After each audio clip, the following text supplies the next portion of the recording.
What is going on, YouTube? Got my part 2 of my Minuteman series right now.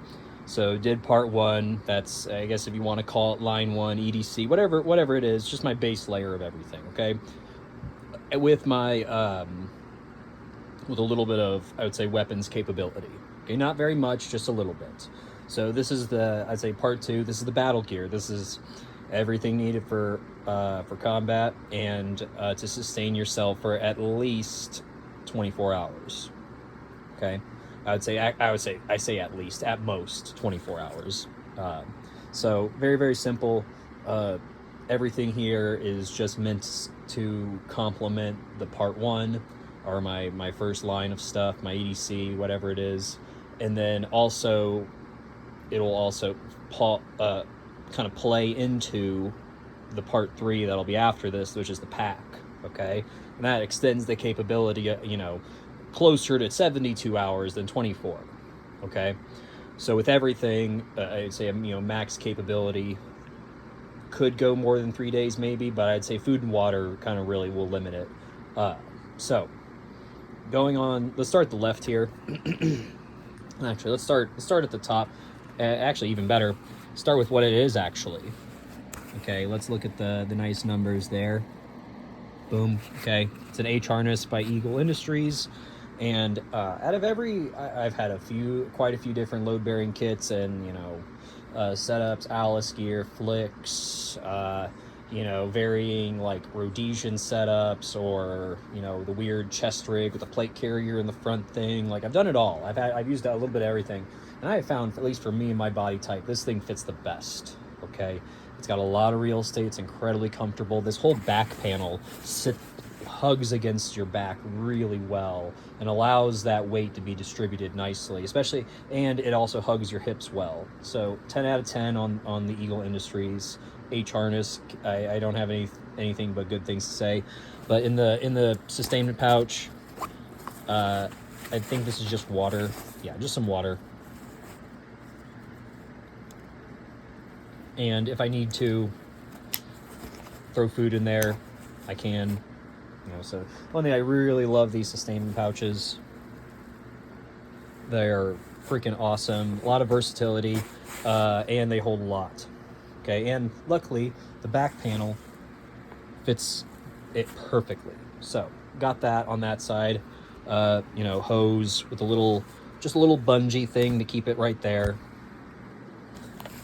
On this side, bayonet.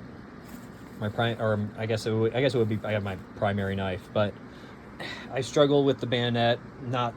It's a hard thing to place on your kit, especially if you don't. I'm not the biggest person. All right, I have 32 size waist, so not super thick. So I don't have a lot of real estate. So I really got to make use of what I got. So, and as you can tell, it is freaking crammed. It looks very busy with everything kind of laid out like this, but in its stretched out form with all the pouches and everything, this is its most like compressed form. Once it's wrapped around your body, it stretches out a little bit more, and it's not as like tight there. All right, not as much overlap between things. But the bayonet, I found tough place. I guess non-dominant side for sure. If I had room, it would go here, but can't do that. So right there. And I found with how I've been training and using my rifle, this actually seemed to be, it's actually a pretty nice spot, at least for my M4 style AR-15. I can get that guy right out, put on the gun, and charge. Not that I've maybe done that at the range a couple times, against some cardboard targets when no one else was there but me, but that is what it is. So onto little survivability things: compass, pace speeds, whistle. Nothing crazy there. And again, there is nothing super complicated on this kit. It's all stuff that can be replaced. Maybe not super easy, but nothing that that I'm really married to, honestly, at the end of the day. Just single mag right there. Outside we got a red smoke grenade, okay, and then a frag pouch for everyone can have hopes and dreams. Okay, what's on this? 4 mags plus the radio. Okay, Just like everyone else, I got a Baofeng. Not, and it is I would not the end all be all. There are way better radios out there, but for I think I paid $30 for this Baofeng plus the extended battery and I think a new antenna. It's kind of cool looking. Whoop. But again, just have some sort of comm capability, even if it's just your phone. I think a lot of people don't, and I get, oh, you can triangulate. You can really track anything, but, phone, maybe not the best thing in the world.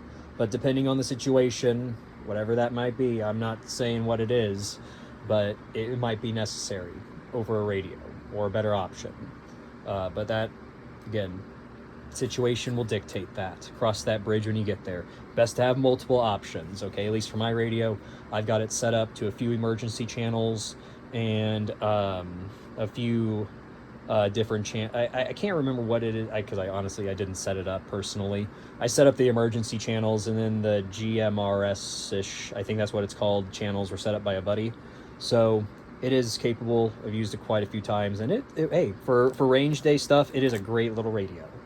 Range day and training stuff, awesome. It's not expensive. If it breaks, whatever. You go buy a new one, okay? Or you just bite the bullet and buy something nicer. But is what it is.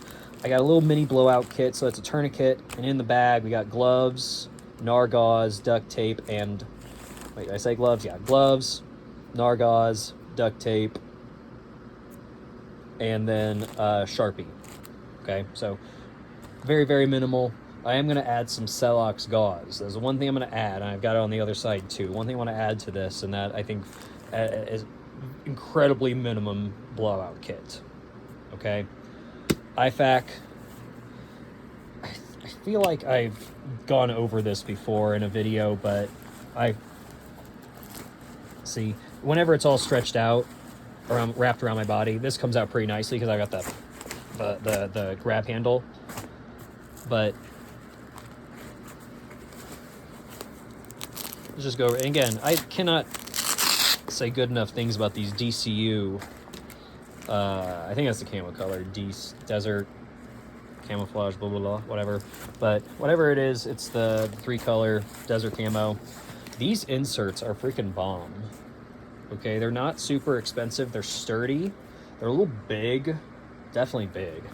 Definitely bigger than the USGI, the USGI ones that you can get. But on this side, I've got flat stuff, and that would be a burn tech dressing, chest seals, emergency blankets, all wrapped up. Got some medical tape, tourniquet, Celox, I think it's Celox gauze or something like that. Whatever it is, it's the quick clot gauze. Then in here, more NAR compressed gauze, more gloves, more duct tape, another Sharpie, and then more rolled gauze here. Okay, so not a bad little kit. And again, the insert was hella cheap. They're like $10-15, but yeah, with the pouch, which I guess if you find it individually, it's great, but not super expensive. Then poncho, tomahawk. These are attached via bungee cord, and this sits in there very nicely. Okay, get that stuff out. Boom. And you'll see why I have the duct tape. It is definitely not a pretty job. I don't really give a shit if it's pretty or not, but it's functional. And if I need to replace it, I've got more duct tape. Canteen, 1 quart with some water purification tabs taped into the little foldy neck thing for the cap. This is last resort water. So real quick, how you use your water, believe it or not, there is a right way and a wrong way. If you have your kit, obviously the water that's your Camelback, that's your immediate source. That goes first. The next source is out of your pack. Okay? Reason being, you gotta drop your pack. You don't have to rummage through it and get your water and go. Use that water next. Then last resort water is the water that is on your kit. Okay? So I have two. I got the Camelback and this. This is last. This is first. and the couple liters of water that I have in my pack, that's second. Okay, that's how you layer it. You gotta drop your pack. Going through that, if you go through this water, this 3 liters, it's probably a pretty big job. Okay, keep that in mind. So you'll want to immediately take that water out of your main pack, whatever that is, refill it. So I know weight is weight, and it all gets distributed, but getting that weight out of your pack will be better because the weight is going to be better situated to your center of gravity. Okay, so the closer this water is to your body, this is a lot of weight, the better. If you've got that couple liters of water, the further away it gets from your center of gravity, the heavier it's going to feel, and the more strain it's going to put on your body. Okay, so to get that weight centered and close to your chest, especially your upper chest and back, good day. All right, but that's the water reasoning, and it might have been a bit of a rant, but hopefully you learned something there. Another saw pouch. I didn't really go over this saw pouch when I was going over that one, but I really like these because they've got the molly on the side. 2 empty frag pouches. You know, again, we all have hopes and dreams, and one day. But anyways, I am going to get some dummy grenades, I think, just to fill the space, and to get used to that training, that whenever you're training, you want to ideally train with as much as you're going to whatever it is you're going to do, or a little bit more. Probably a little bit more would be ideal. So I'm definitely going to find something to put in these just to add some weight to it. But anyways, these saw pouches are nice. You could take the inserts out, as right now I have them on both. You have like these inserts, and you could put other things in here. Okay, I know that there's this big thing now where you can get a bunch of Velcro, different variations of Velcro and elastic and nylon, so you can really custom fit this to whatever you like. I like it how it is right now. It gives you 3 little compartments, either about 2 mags worth of space. Then I've got my handsaw, my rifle cleaning / repair kit, because I've also got a bunch of lower parts in there as well. I'm not going to go over that right now. I mean, I probably will do that in another video. Multi-tool. And then those are all batteries and stuff to keep everything functioning. Radio, flashlights, optics, what have you.